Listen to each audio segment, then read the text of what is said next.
Grand rising, everybody.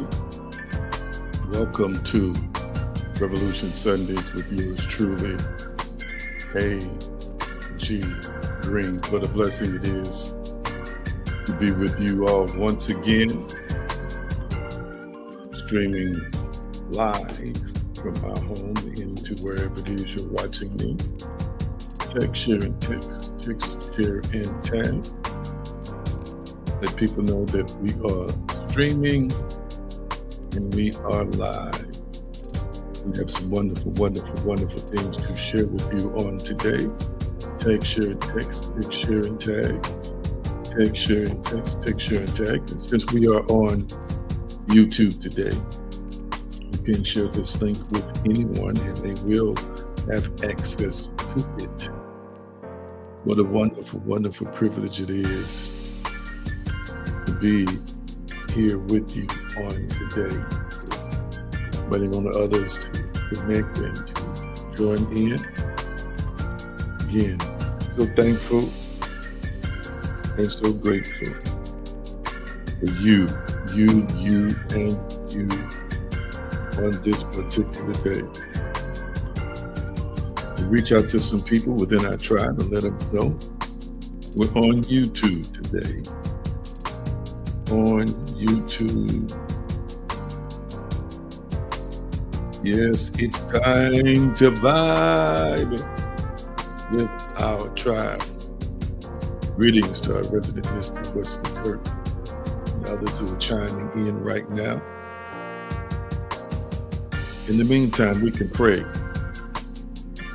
Almighty Creator, Source, and Sustainer of all things, we thank you for this time, for this opportunity, for this moment. We open ourselves up to the divine for guidance, for instruction, for empowerment. Give us ears to hear and hearts to receive what you as the Spirit is saying to us. Give us a strength and a courage, not only to receive, but to apply, but to live out, no matter how challenging and difficult it may seem to be. Help us to evolve, transform, and to see. We bless you in advance for what's happening now, what's about to take place. We remember the name, the power, the way, and the consciousness of the mission. It is so, and so it is. Yes, so good to see you all coming in.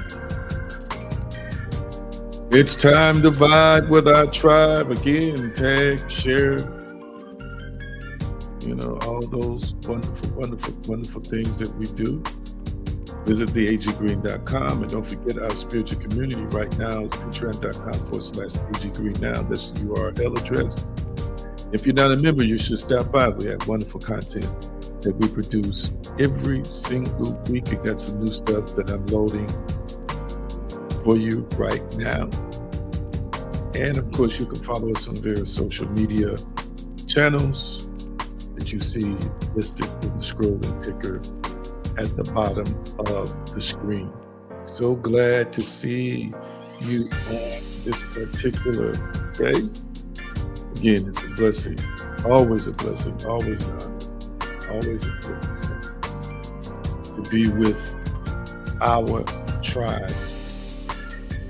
And I always like to remind you of what Philippians chapter 4, verse 13 says. I can do all things through Christ, through this Christos who strengthens me. I want you to type in the comments section while speaking aloud to yourself. I am power. Come on, type it in the comment section. I can't. You see it on the screen. I'm already at I am powerful. Thinking about this coffee I'm smelling. No, I can. Come on, type it in the comment section. I can. There you go. Our resident mystic was already there. Brenda was already there. You are in partnership with an eternal spirit. It is not just you alone, but you walk, link up, hand in hand, conjoin. The Christ mind is in operation in you right now as I speak. If you alone only allow it to emerge and come forth, you'll be amazed the changes and shifts you'll see take place in your life. I can not only endure storms, I can master storms. I can master situations. I can master circumstances. I can. Ephesians 3:20 says, now to him that is able to do exceeding abundantly above all that we ask or think, it's according to the power that worketh in us. Come on, I want you to type it in the comment section. I am powerful. Speak it out loud. I am powerful. Come on. Speak it, declare it, decree it, embody it, believe it. I am powerful.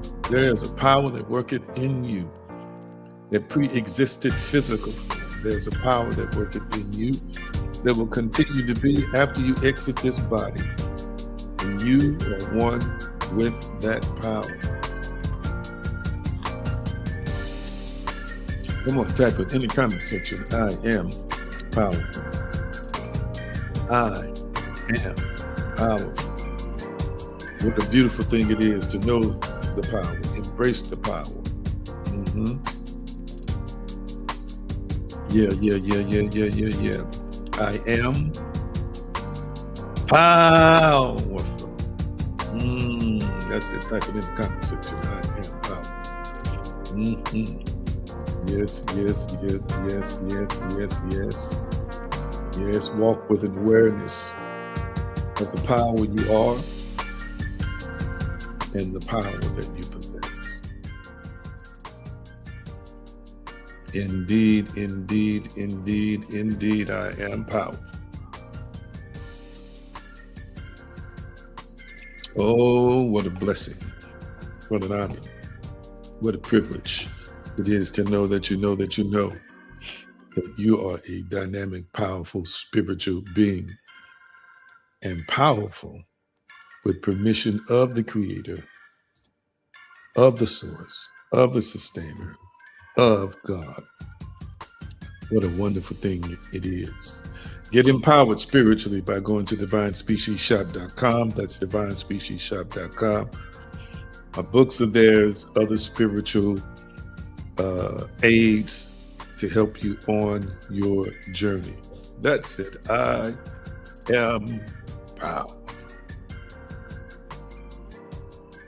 I got to tell you, this coffee I'm sipping on is hitting the spot. So good, so tasty, so delicious.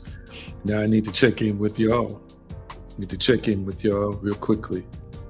See what you're doing. So what are you eating and sipping, and how are you feeling?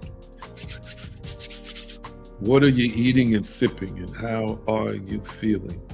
What are you eating and sipping, and how are you feeling?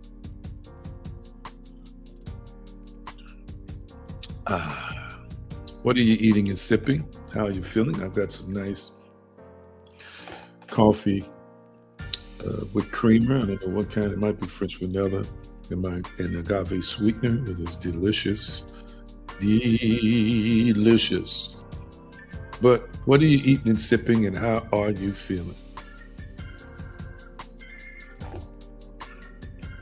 Krista says, sipping coffee, feeling good.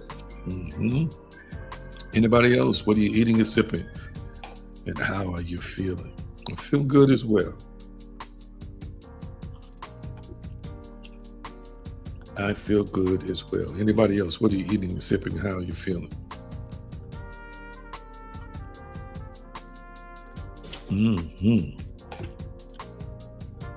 What are you eating and sipping, and how are you feeling? What are you eating and sipping, and how are you feeling? Let's see, our resident, Mystic says, eating steak, scrambled eggs, toast, sipping lactate-free milk. Okay, wonderful. Sounds tasty. Brenda says, feeling refreshed and relaxed. All right, all right, all right.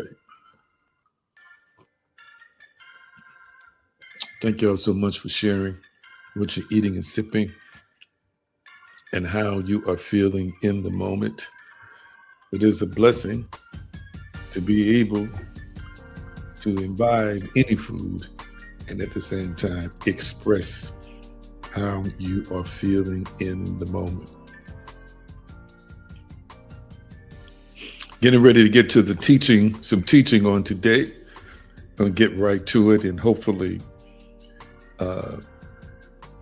you'll enjoy this part of your day as well as the rest of your day that is coming forward. What a blessing and what an honor and what a privilege it is to be with you. Turk putting it down this morning with that breakfast. Got folks' palates over here salivating. Got that steak going with scrambled eggs and toast. Oh yeah, oh yeah, oh yeah. Sounds good. I'm ready to heat myself. Relax a little bit before I get to it some more. But again, so happy to see everybody on this particular day. I have a series that I started weeks ago, and amidst this series, we are focusing on over the last week up to this week on 2 Kings 4:35, a part of the full thematic text that comes out of 2 Kings chapter 4. And we have one assistant who's going to be on today. She can put up the King James Version, 2 Kings chapter 4, verse 35. I hope that last week was inspiring, and I hope that today is even greater. I want you to open your hearts to hear and receive what the Creator, what the Source, what the Divine, what God would say unto us on this particular day. But we are going to emphasize, I guess I should say, specifically utilize 2 Kings 4:35 as the thematic text. And there's some nuggets in here that I want to share. And I know and believe that what is going to be stated today has the power to impact you in a most positive way, because it's definitely impacting me. And that's going to come up on the screen in just a few minutes. I'm going to read it for you. Then he returned and walked in the house to and fro, and went up and stretched himself upon him. And the child sneezed 7 times, and the child opened his eyes. He returned and walked to and fro, and walked in the house, to and fro. And here's the text right here up on the screen now. And we use the subject, the walk between the prayer and the promise, what to do while God is working. What to do while God is working. That's what we've been discussing more specifically over the last couple of weeks. And if you're just joining us, make sure that you visit our collection on Patreon, and you can go back to the beginning of this series. And there are maybe 1 or 2 videos as well on our YouTube channel. We pick up again, just giving you a brief recap of a woman who, through discernment and a good heart, showed kindness to a prophet who was passing by her home, built a room on, fed him and his servant. And as a result of that, the gateway for her as a once barren woman to produce a child came forth. For the prophet used his powers and abilities to manifest her bearing a child, having this child. Fast forward 4 to 5 years, the child is in the field with his father and with the harvesters or the reapers. complains of a headache, is rushed back to the house by one of the servants, lays on his mother's lap until noon, and then dies. It is this mother, this courageous mother, this valiant mother who conversates with her husband, tells him she's going to meet the prophet. He wants to know what's going on. Her answer is, it is well. She makes it to the prophet. The prophet sends the servant, puts the staff on the child. The child continues to remain lifeless. And even in remaining lifeless, it required the presence, not just the symbol, which was the staff itself. And we've discussed all these things in previous installments. Enter the prophet Elisha. And we even gave you history on who Elisha was, so forth and so on. Now, I want you to, again, ask yourself in the comment section by typing this question. What do I do when the dream seems to be dead, or my dream seems to be dead? Type that in the comment section. What do I do when my dream seems to be dead? What do I do when my dream seems to be dead? And then the next question I want you to ask yourself is on the screen. What do I do while God is working? What do I do while God is working? While the source is working? While the divine is working? What do I do?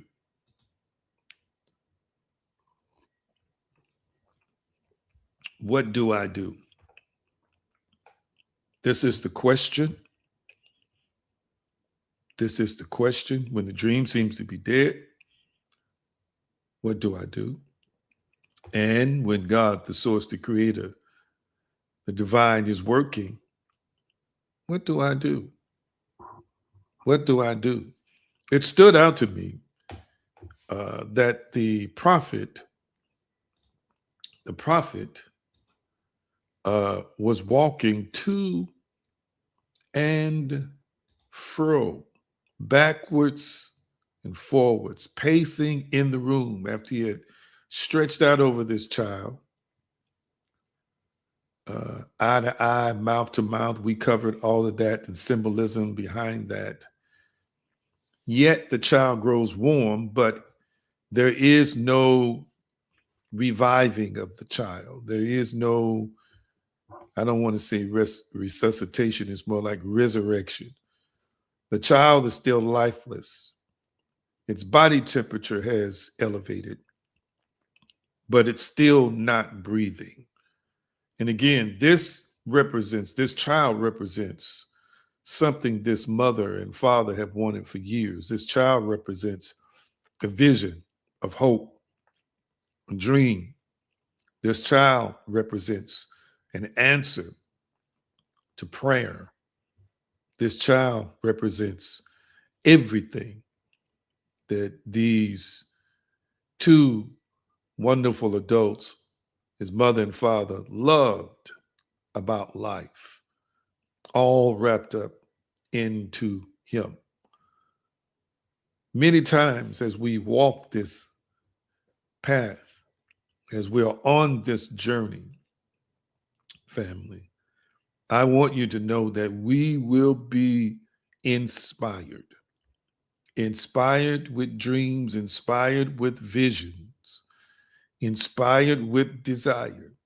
You will know that it came from God. You will know that it came from the source. You will know that it came from the divine. You will know that it came from the Holy Spirit. You will know this. You will know this without a shadow of a doubt. This woman knew, her and her husband knew that they had been, apparently, from what we can kind of infer from the text, trying to have a child, but were, for whatever reason, unsuccessful. And then the prophet prophesies and activates a power within her to produce his offspring. Again, you may be taking on any one of these roles in this story that I'm discussing. You might be the child laying on the bed who is the vision. You might be the mother or the father who are seeing the love of their life, the hope and vision they have die before them. You might be the prophet Elijah who's placed in a position to intercede and are doing the best that you can to serve and to minister and to restore this child back to life, to serve parents well at the same time, restore the dream. You may be Gehazi, who's a student in training, watching how the one that you follow, the one that you're connected to, the one that you glean from, is handling this traumatic situation. The prophet is teaching us something here in the text. He's teaching us something here in the text. When it tells us he walks to and fro, when it tells us that he returned, it means that despite the fact that he had already prayed, despite the fact that he had already stretched out on this over this child, despite the fact that he saw the child or felt the child's skin become warmer, he didn't stop. The job was incomplete. I want you to hear me. At that time, he has a choice. I feel something. I wish we had more folk on. There's going to come a time in your life, family, when something goes or appears to go off the rails. You notice I said appears to go off the rails. Appears to go off the rails. And you've done all you know to do. There's going to come a time when you're going to have to choose.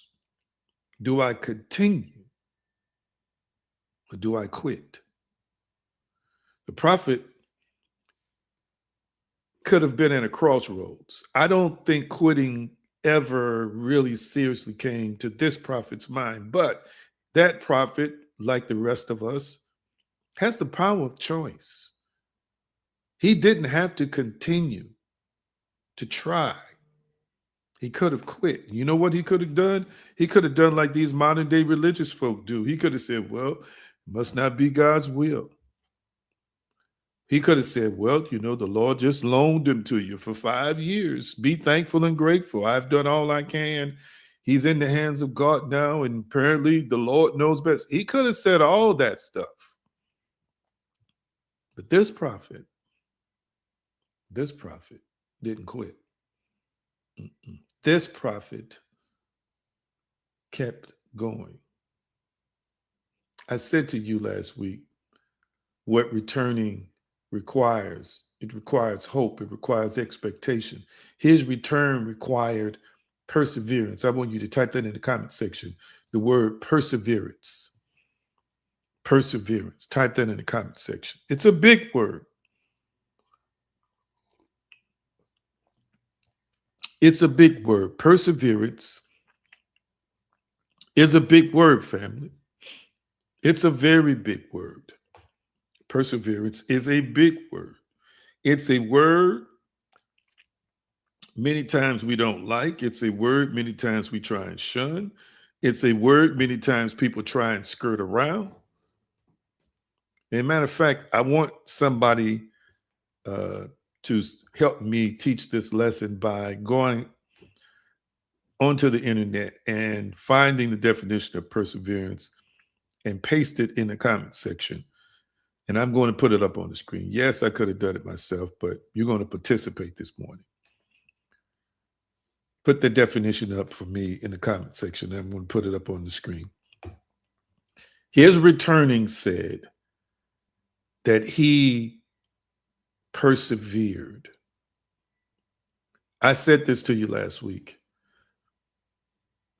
I refuse to judge, or returning says, I refuse to judge the outcome before God finishes his work. So many times I've been guilty in the past of judging the outcome before God, before the divine finished his work. Now, when I say finished, I know I'm using time-based language. What I'm really meaning is before I see in my realm, in this dimension, what God, what the source has already done. And many times, again, I believe these situations, these answers are already in existence. They're just not in our purview. They're just not in our visible presence, a tangible, natural presence, but they are there, or natural, tangible, in terms of being in front of us, in terms of being in our possession, but they exist. My example is you're praying for, say, a home. The home already exists, okay? And you will connect with that home. And in this scenario, God has already worked out the situation to manifest that home for you. But you judge the outcome before you can make the connection in the natural, before you can see the paperwork signed, before you can realize that there's a plan that's in play to provide it for you. Did you catch that? So a lot of times we judge the outcome before the divine, before God finishes the work.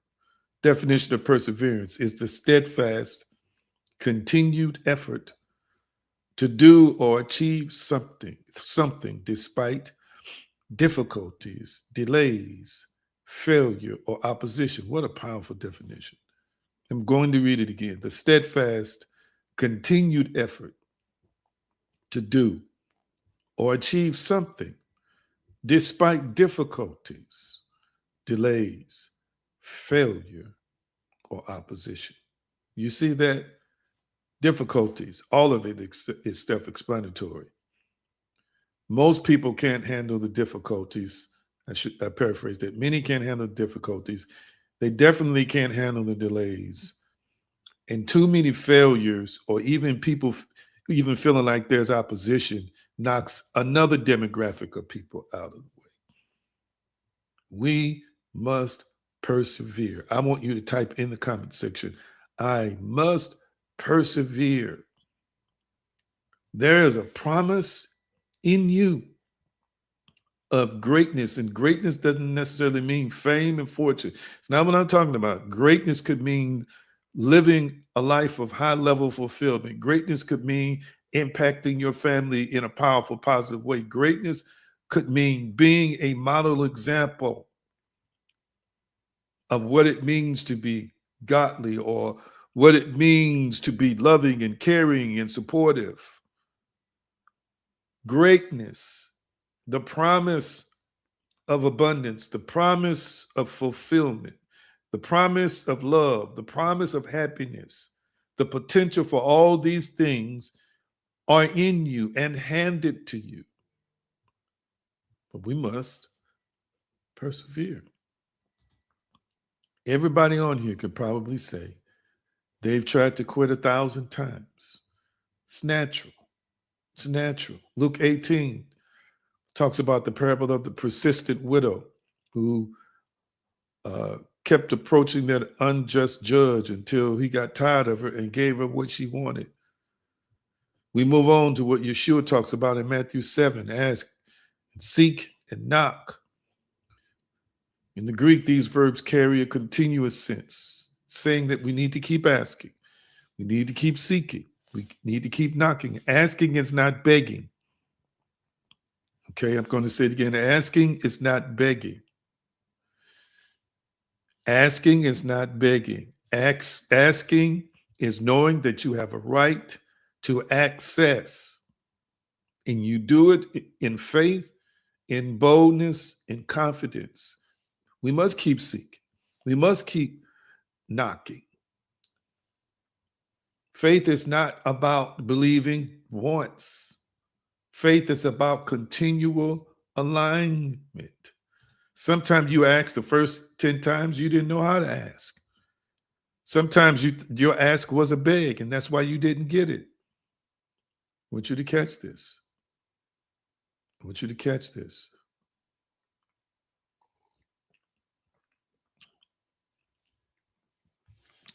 The principle that farmers understand and know, or maybe I should say not just the principles, but they understand from an agricultural standpoint the system in terms of the cycles of life. The seed disappears before it appears. Did you catch that?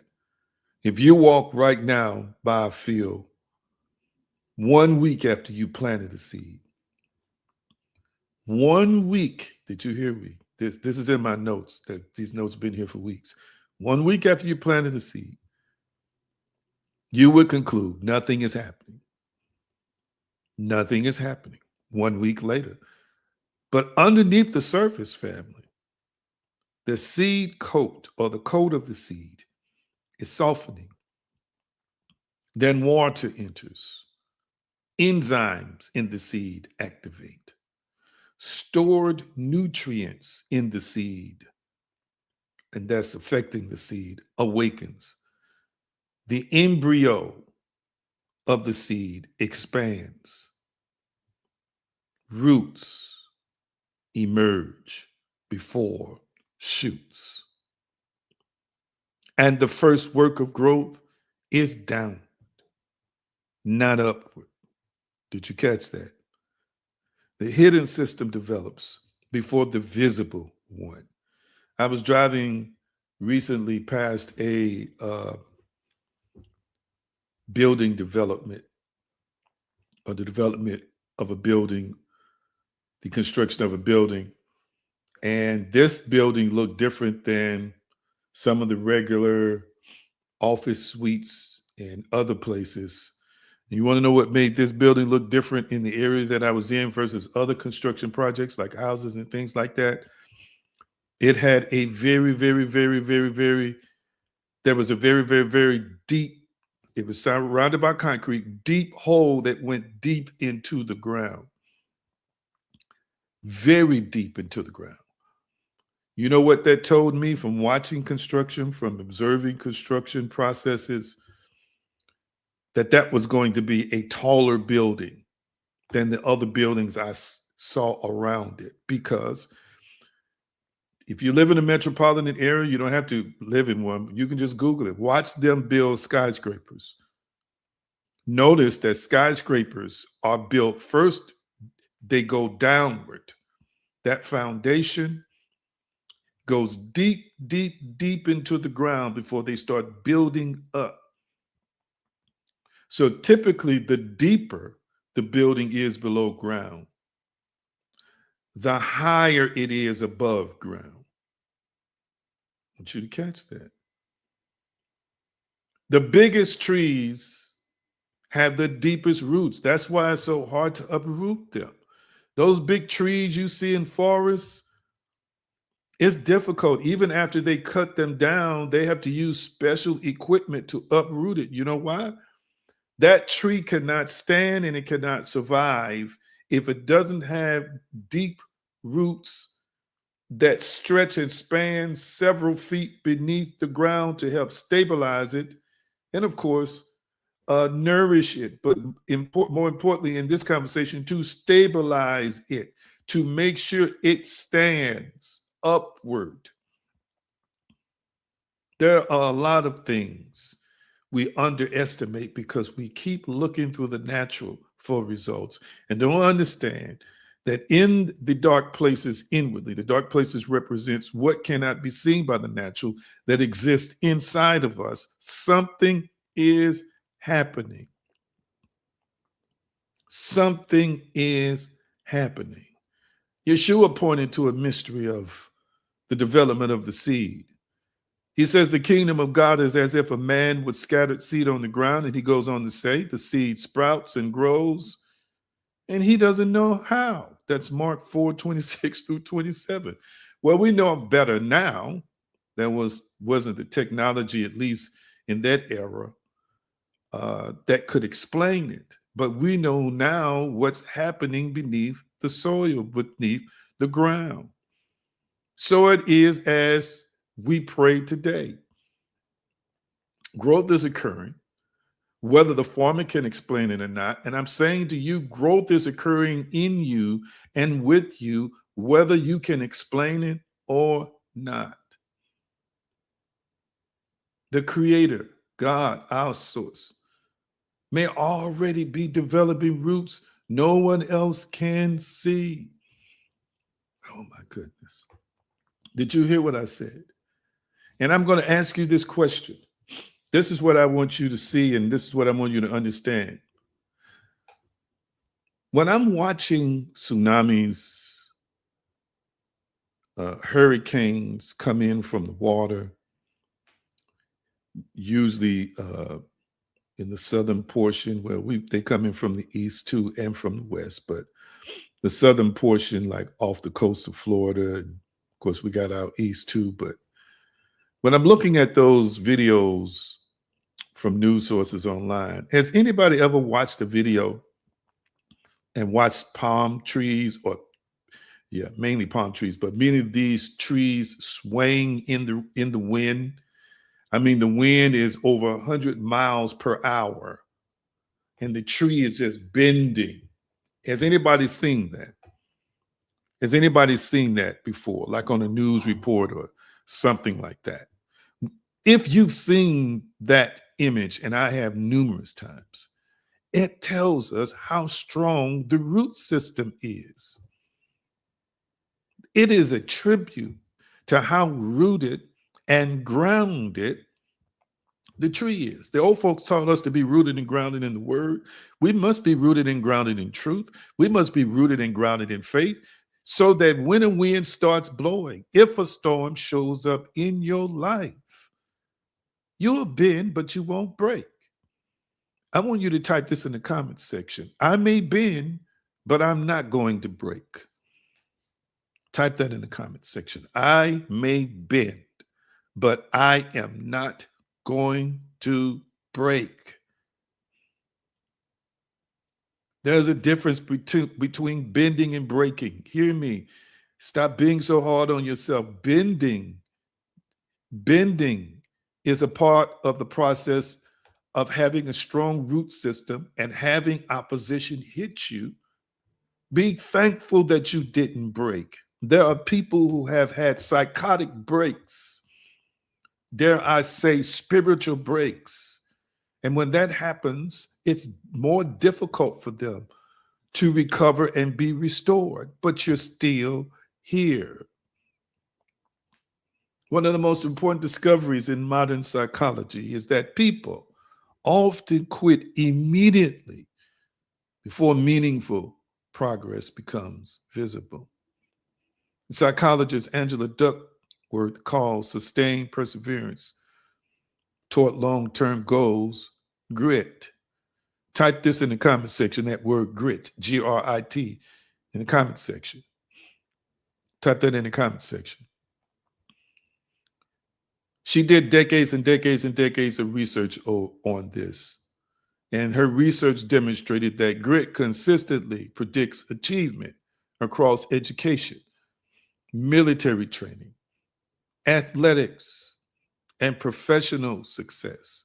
And she concludes, our potential is one thing. What we do with it is quite another. Come on now. Hear what we're saying today. Hear what the Spirit is saying today. Everybody on here has potential, but what you do with it is up to you. That's totally different. You can be gifted, out of your ears, but what are you doing with your giftedness? And understand that with that giftedness, in order for you to see that giftedness impact other people, there's going to, at some point in time, need to be some grit. You're going to have some grit involved in the mixture of your life. Potential is a promise. Persistence is participation. Elijah participated. Consider the valley of disappointment. The valley of disappointment. I want you to type that in the comment section. The valley of disappointment. The valley of disappointment. This is a term that author James Clear discusses. And he says that the philosophy is most people expect progress to be linear. They expect progress to be linear.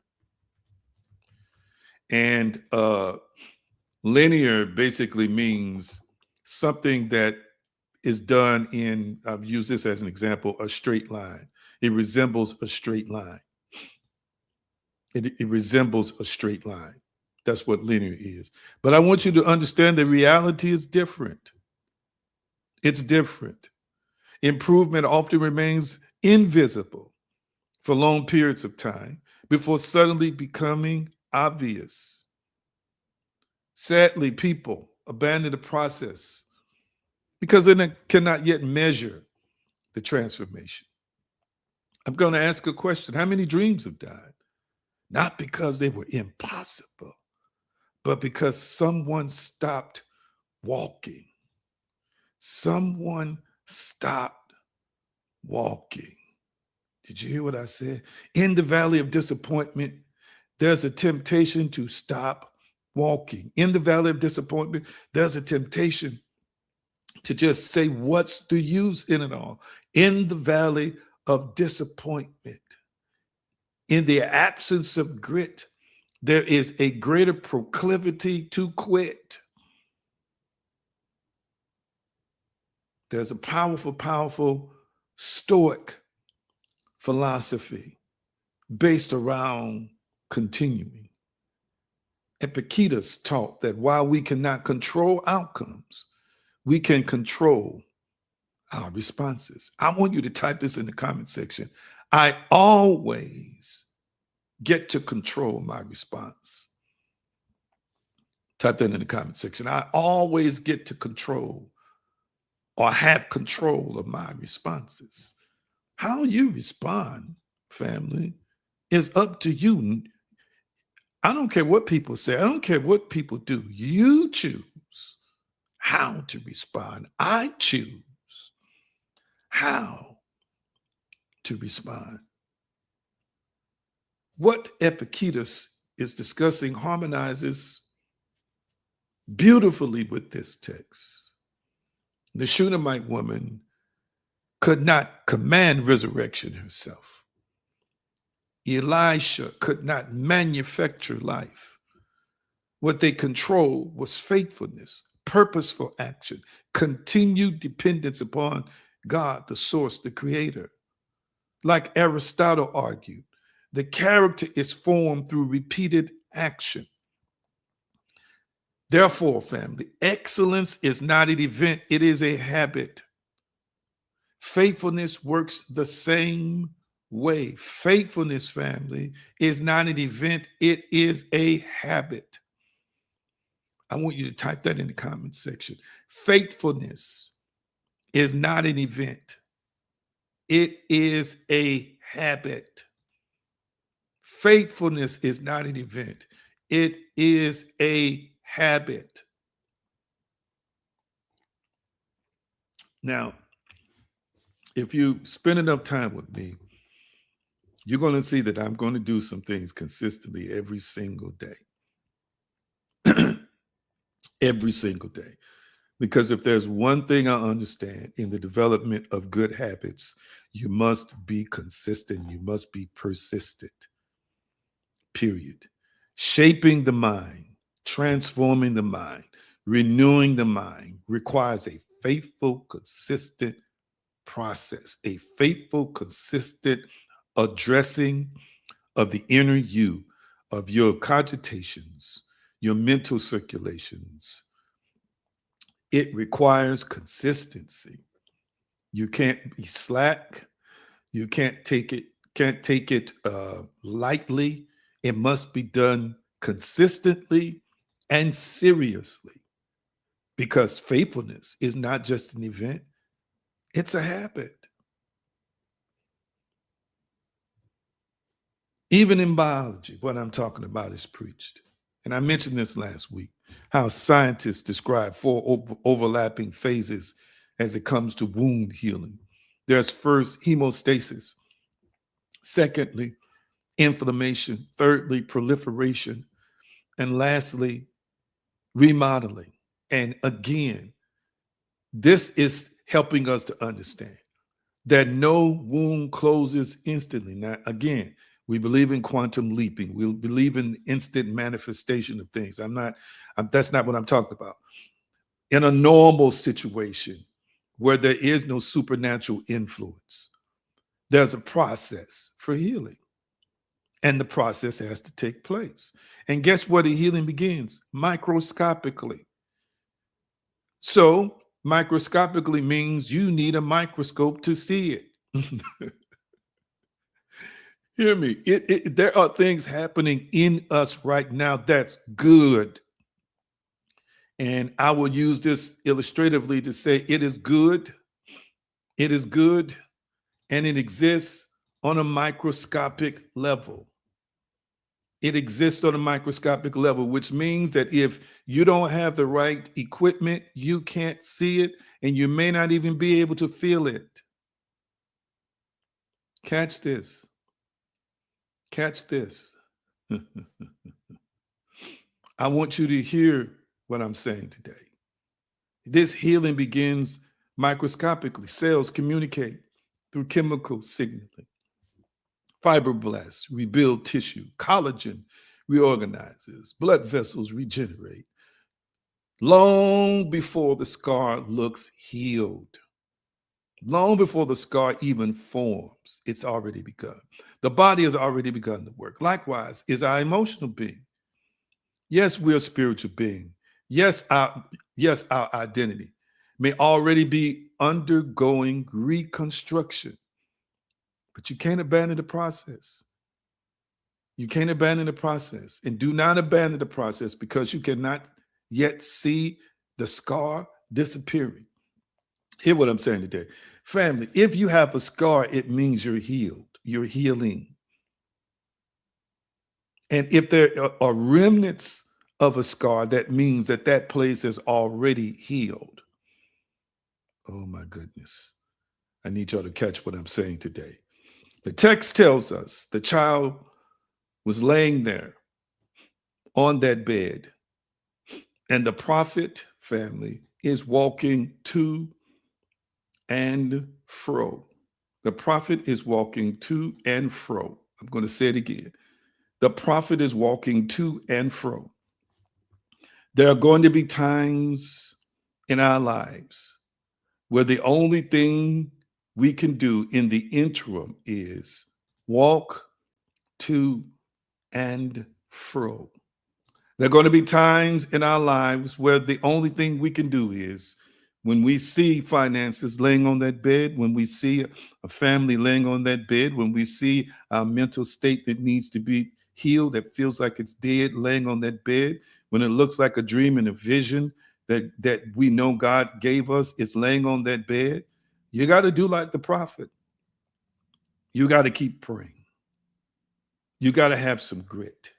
You've got to keep persevering. You've got to keep walking to and fro. To and fro. I want you to catch that. To and fro. Walking to and fro, family, is saying, I'm not giving up. Walking to and fro, family, is saying, I still believe that this is possible. Walking to and fro says, I recognize I don't see the full manifestation of something, but I believe that right now it is still happening. I don't have to see it with my natural eye. I don't have to see it with my human eyes.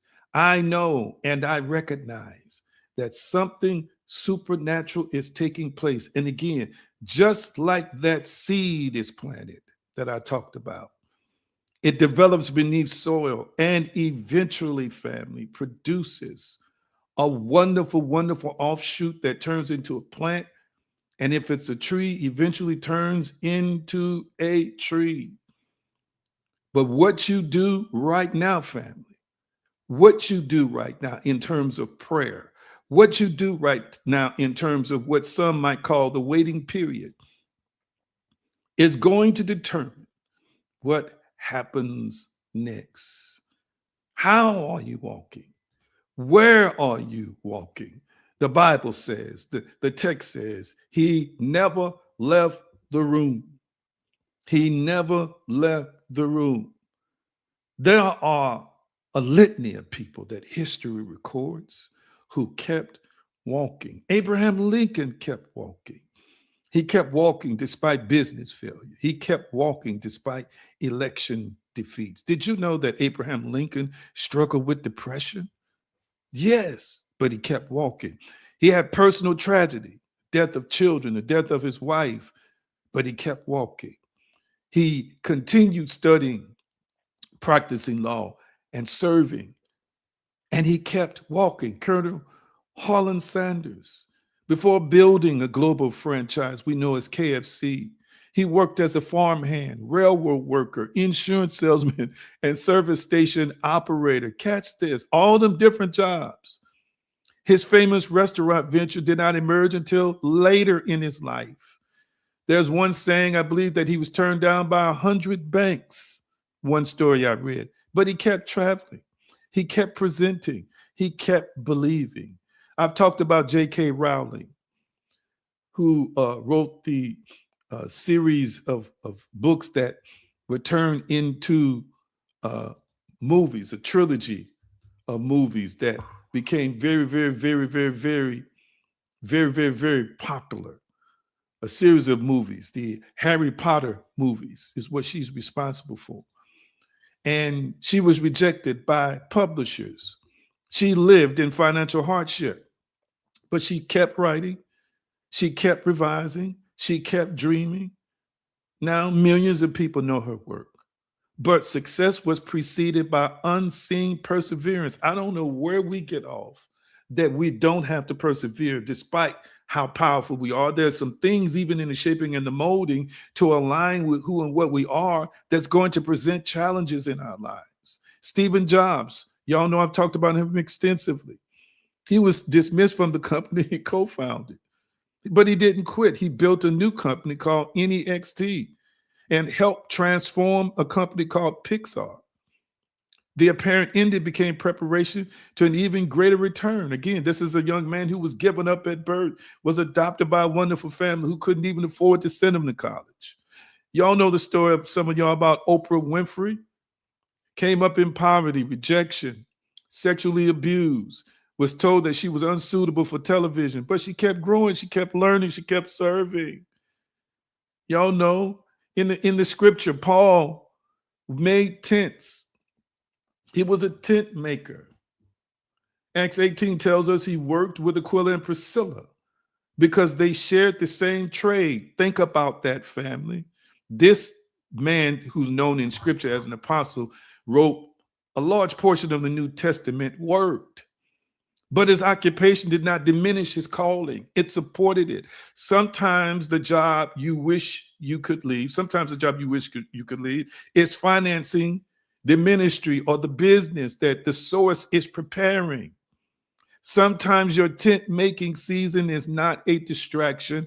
It is divine provision. Oh my God. Am I making sense to anybody? Somebody here is frustrated because I'm not doing what I want to be doing, and it seems like it's not working, and I'm just watching this thing slip out of my hands. Let it slip. Because if you are operating in the role of the prophet, it may slip, but you'll catch it. If it's dead, it's not going to remain dead because there's something in you that's going to resurrect it.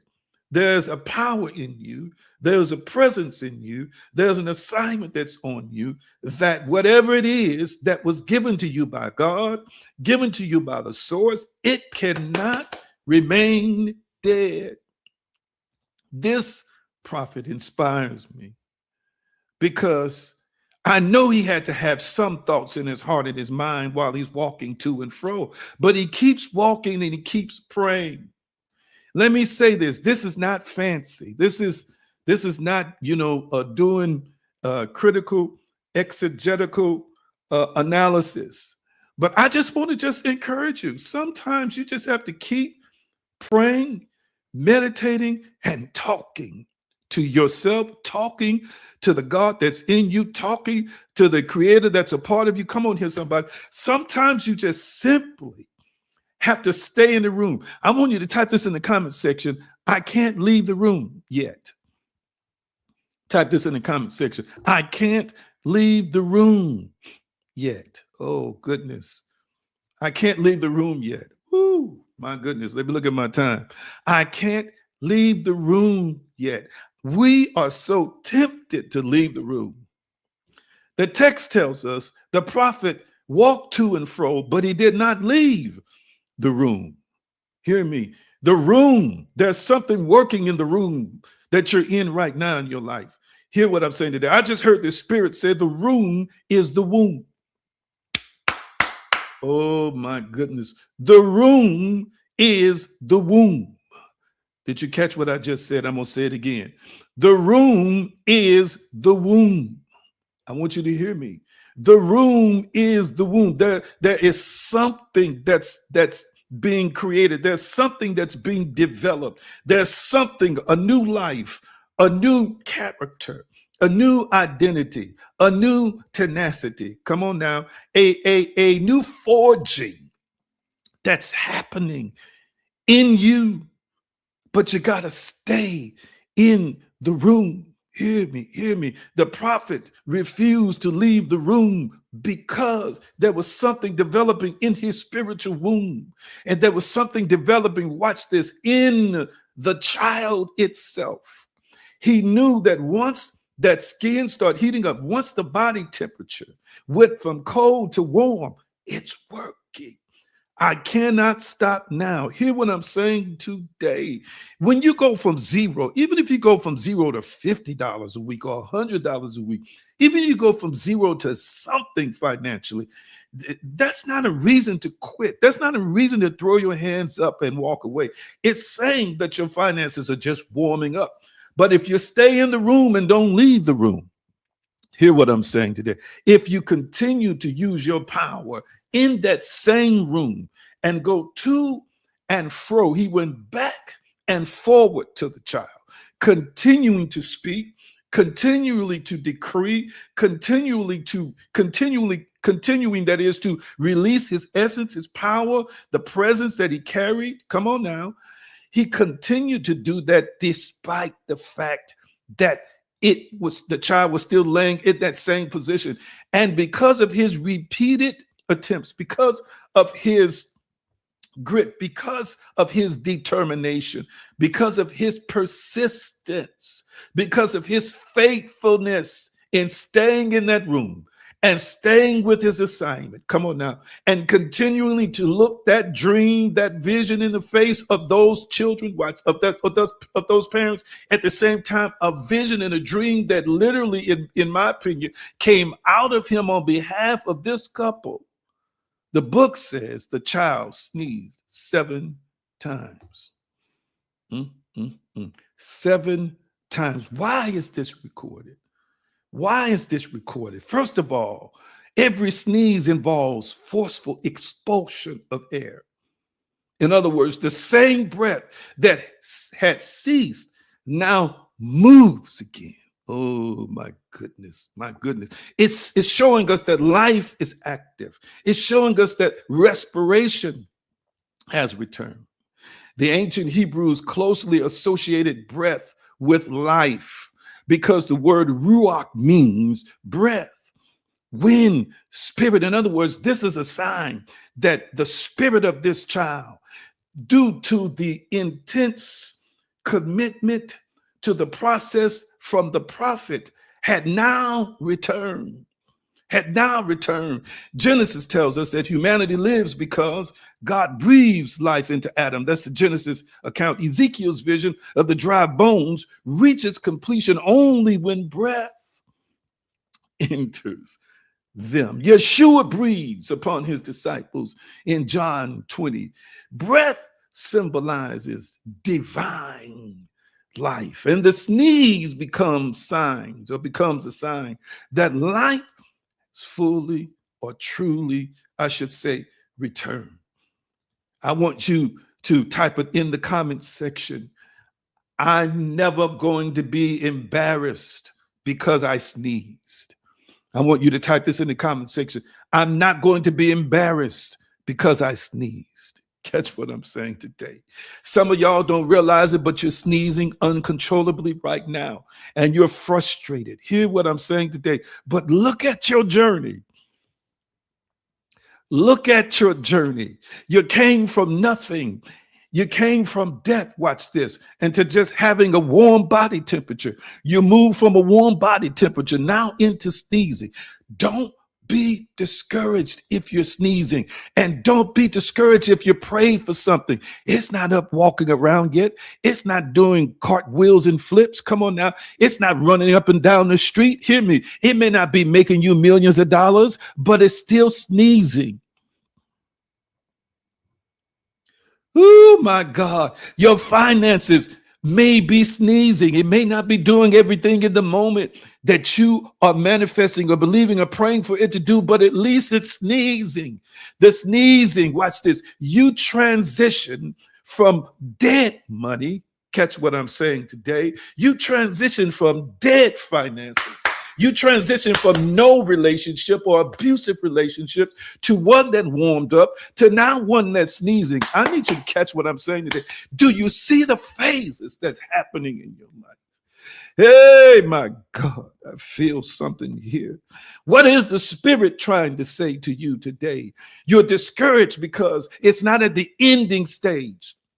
But I want you to know that just because you kept walking to and fro, there's a reward for your faithfulness. There's a reward for your persistence. There's a reward for your consistency.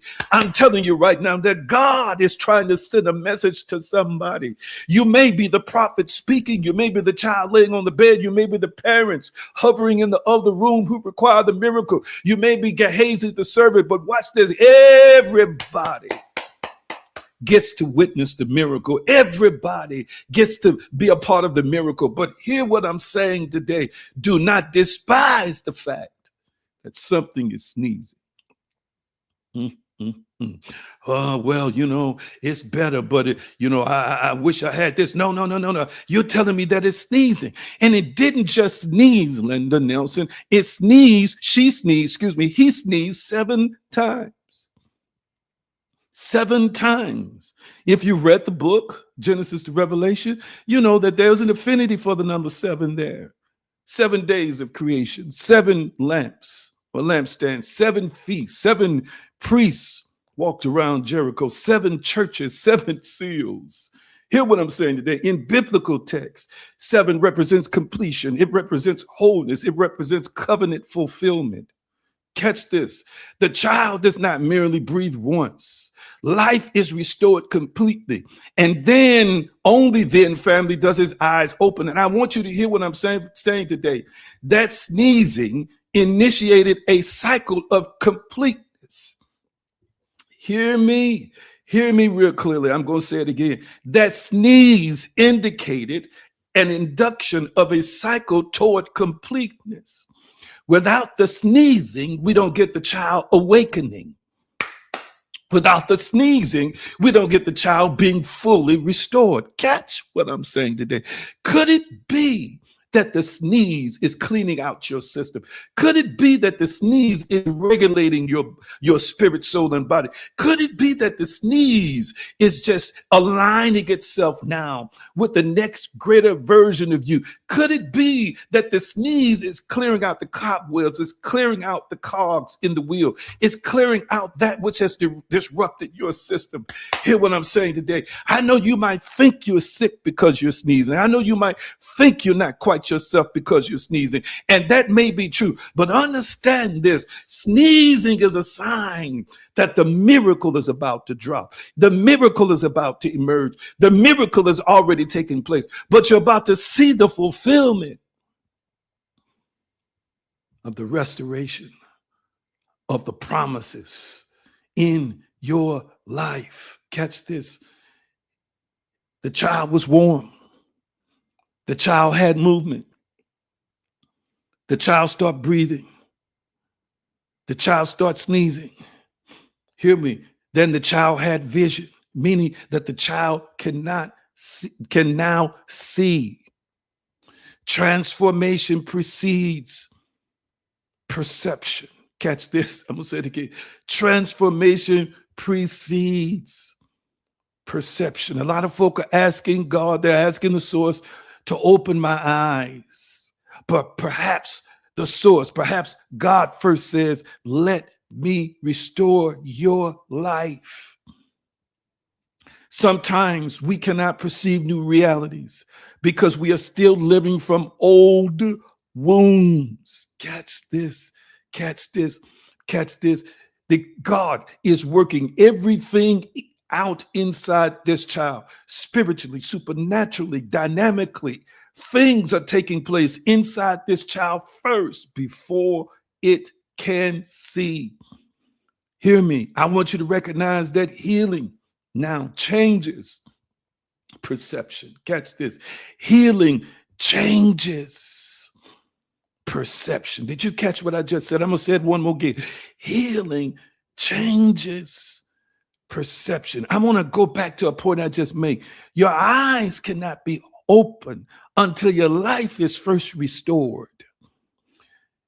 Hear me, because what you see is based on what's in your heart. What you see is based on what you believe. What you see is based on the conditioning of your heart and mind. What you see is based on the good and the bad that are already a part of you and that's already influencing you. And sometimes there's some stuff in us. We're asking God to help open our eyes to see. We can't see until we become whole. A whole person's perspective is different than a wounded person's perspective. Oh, y'all didn't catch that. Y'all didn't catch that. Watch this. A person with a stronger set of binoculars, what they see is different from a person who has a weaker set of binoculars, who can only see shorter distances. I want you to understand that if you are sneezing, it's a sign that wholeness, the process of healing and wholeness, has already been activated in you, and you are on your way to completeness. Oh my goodness. Oh my goodness. Oh my goodness. See how this aligns, this text aligns with what we've been talking about here for weeks and months. It aligns with beginning with identity, the identity of the prophet. It aligns by beginning with the identity of the Shunammite woman, the belief of the Shunammite woman, the belief of the prophet. Then it moves into conscious perception. Then it moves into embodied action. The Shunammite woman embodied the action of faith by seeking out the prophet. And the prophet embodied the action of faith and mastery over life by showing up at the house and doing whatever was necessary to position the child to be resurrected. Understand integrated prosperity here. Understand and notice what Elijah models. He remains internally aligned. I want you to type it in the comment section. I must remain internally aligned. Come on now. Type that in the comment section. I must remain internally aligned. I don't want to. I can't overuse this. I can't overemphasize this. I can't overstate this. When people get out of alignment with the best version of who they are, when they get out of alignment with God, when they get out of alignment with the mindset they need to achieve, this is when problem starts happening. He remains internally aligned. His beliefs remain stable. He's a fixture. He's steadfast, unmovable, and always abounding, as the text says, in the work of the Lord. He remains stable. His perception, watch this, is not controlled by appearances. Appearances should not control our perception. How many times have we saw a thing, decided it was a thing, and then we found out it was something totally opposite of what we saw? That's because appearances can be deceiving. And lastly, we get to decide how we see what we see and changing what we see if we don't like it. Elijah's actions remain consistent. Type this in the comment section. Ask yourself a question. Am I consistent? Am I consistent in prayer? Am I consistent in reading the word? Am I consistent in meditating? Am I consistent with journaling and scripting? Am I consistent in constantly working inwardly on myself to make myself better, to move to a higher place, to move toward healing? Am I consistent? The miracle unfolds through integrated living. Fragmented people panic. Integrated people persist. Meaning that he's integrated with the Spirit. He's integrated with a higher power within himself. He's integrated, come on now, with everything that's necessary, spirit, soul, and body, to see the outcome that he has believed. And I leave this thought with you as I close. I'm going to leave this thought with you. I said it before, and I said it again. Don't leave the room. Don't leave the room. There's somebody watching me. There's somebody hearing this sermon, this teaching, I should say, who's tempted to leave the room too early. You're tempted to abandon the business. You're tempted to abandon the book. You're tempted to abandon the degree. You're tempted to abandon or leave the marriage. You're tempted to leave the ministry. You're tempted to leave the healing journey. You're tempted to leave the prayer. You're tempted to leave the calling and the assignment because you've done like many. You have mistaken the absence of visible results for the absence of divine activity. But I want you to do me a favor. I want you to look very closely. Look very closely. I want you to look very closely. And you want to know what I want you to see? You know what I want you to see? As you look very closely, look at the text. The child became warm before he opened his eyes. Life returned before anyone celebrated. The prophet kept walking before the miracle was complete. Perhaps God, perhaps the source, perhaps the divine is saying to you today, keep walking, keep praying, keep studying. Perhaps the divine is saying to you today, God is saying to you today, keep studying, keep serving, keep driving, keep creating, Shanda, keep loving, keep becoming. Never confuse silence with abandonment. Sometimes we say, I can't hear you. Where are you, God? Or you're talking to your inner self. I need you. But don't confuse silence with abandonment. Don't confuse delay with denial. Don't confuse hidden work with no work. Because while you are faithfully walking between the prayer and the promise, God may already be warming the very thing that you thought had died. One day, the eyes will open. The promise will stand. The dream will breathe.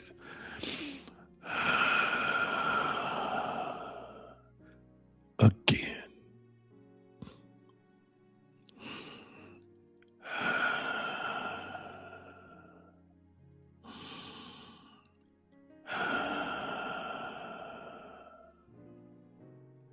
And when someone asks you how you survived the waiting,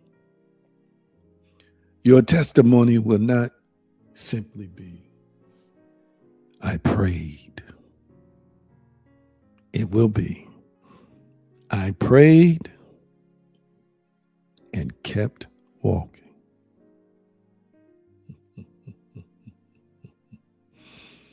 You see, the walk was never a delay to the miracle. The walk was a part of the miracle. Almighty, I thank you now for those who viewed, who connected, who tapped in. We've heard, we've received, we've embodied, and now we are, or I am. Thank you for the peace of knowing that our walking is not in vain. Our walking to and fro is not a wasted activity. The things we are doing in the moment to sustain us and advance our lives are purposeful and are leading to greener pastures. And I'm just so thankful right now that I know that everybody who's watching me, their dream, their hope is resurrected and has come back to life because of the resurrection power they possess. And I thank you for it now. We remember the name, the power, the way, and the consciousness of Yeshua.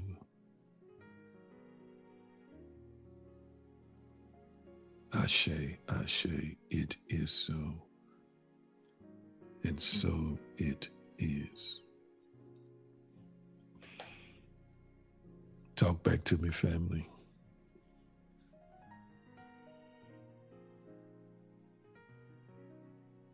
Talk back to me. How you feeling? How you feeling? How you feeling in the moment?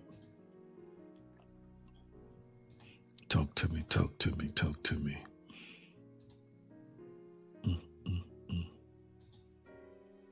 I sense so strongly there is a peace that has been released in you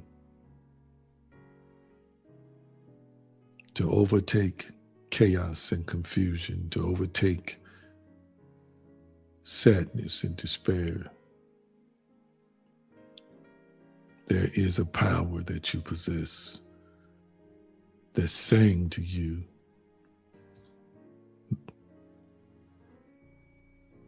release me so that I can do what I know how to do. Talk to me. Yeah.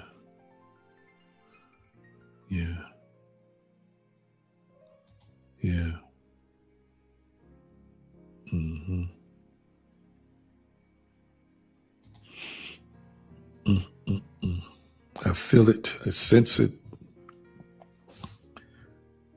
There is a wonderful, wonderful, wonderful presence stirring in you, stirring in us.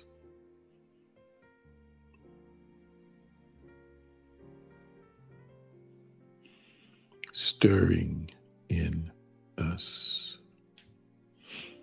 Wonderful, wonderful, wonderful, wonderful presence. Now, there's something that I want us to do today. And I don't know, I kept seeing 4 before I came on today. And I only do this when I'm led to do it. I'm not promising no pie in the sky, none of that. But I keep seeing the number 4. So many of you give, when you can, you give. The next time you give, I want you to give in numbers of 4. That could be $4.44. It could be $14.44. When I said numbers of 4, I mean double 4. If you gave $11.44, that would be good. I see numbers of 4s, $4.44, $14.44. I want you to allow the Spirit to lead you and guide you in how you give and donate today in numbers of 4. I believe that there's a significance to that. Some of you want to look up 444 and 4444.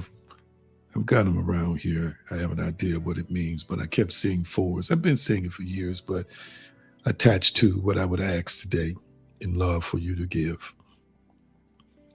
And I'm thanking you in advance for giving in numbers of 4 today. Thank you so much for your feedback on the presentation. And I want you to be encouraged beyond what you've ever been, to know and to understand what the prophet taught us, that persistence pays. Faith and persistence leads to completion. And I'm going to say a brief prayer. Almighty, I thank you that all prayers, all desires, I believe, are already resolved. And let this be the week that somebody sees advancement, improvement, and increase, not just financially, but maybe in self-worth, self-love, self-esteem, maybe improvements in family dynamics and situations, maybe jobs and careers, maybe in their health. Just let them see, even if it's incrementally, growth, expansion, increase. And I thank you in faith, by faith, and with faith. I know that it's done. I thank you for every giver who's going to give, no matter what, in numbers of 4, triple 4 and double 4. The glory is yours and thine as to the harvest and as to the good things that love produces in their lives. Thank you. Thank you. Thank you. Okay. Your day is going to be great. Shalom, shalom, peace, wholeness, and prosperity. Nothing missing and nothing broken. It is so, and so it is. Enjoy your day. Thank you for being a part of this journey of awakening and transformation. Support the light through Revolution Inc. by liking, sharing, and giving. Cash App $AG Green and $AG Green Enterprises. You can also give by Zelle. Anthony G. Green at hotmail.com is what you use. And Chime $Anthony/Green/336. If you haven't joined as a member of Patreon, now is a good time. We're a spiritual community that's evolving, transforming, and ascending. If you like what you have seen and heard, connect with us. It's time to vibe with your tribe. Also, take time to visit theaggreen.com for the latest developments and just explore divinespeciesshop.com for spiritual tools to elevate your life. Your love and support helps keep this mission alive.